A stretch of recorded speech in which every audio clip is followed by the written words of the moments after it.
2 weeks until a first-of-its-kind law takes effect in Louisiana that could have some serious consequences for women. And hundreds of doctors have voiced concerns about the possibility of delayed care. But the state's attorney general says that shouldn't be impacted. Our Whitney Miller explains. On October 1st, a new state law making the drugs misoprostol and mifepristone controlled substances will go into effect.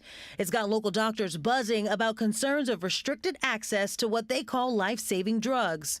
That drug now is going to be in some kind of locked cabinet, which means that likely a nurse or somebody will have to leave the bedside, run down the hall, or wherever the cabinet is located, and do a series of steps to access the medication and bring it back.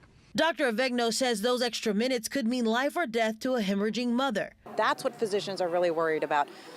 Reducing access to these drugs is really detrimental. City Council President Moreno says those concerns are what prompted her to file a motion Monday examining the impacts of the state's new law. The health department is really interested in tracking whatever potential challenges there may be and then finding potential solutions to these challenges. But State Attorney General Liz Murrill says doctors should not face any challenges. There are plenty of ways that medication can be secured and still provide proper health care to women.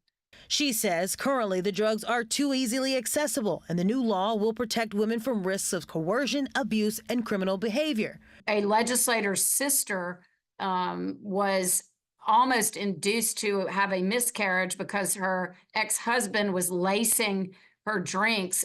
Murrill says the state's Department of Health lays out clear guidelines for how healthcare professionals should gain access to the drugs. There is no reason why any healthcare provider should be concerned about our laws exposing them to risk when they are providing necessary health care to a woman with an emergent situation. Moreno hopes the data local health departments will potentially collect could give legislators tangible evidence of those concerns. Let's listen to the people who are caring for women who are in critical need of this medication and listen to them as to how we should proceed forward. In New Orleans, Whitney Miller, WWL, Louisiana. Tomorrow, the City Council will hold the hearing and then cast a vote on Moreno's motion. In exactly 2 weeks, the law will go into effect. Now, the AG says physicians should consult the guidelines set by the State Department of Health if they are concerned about the new law.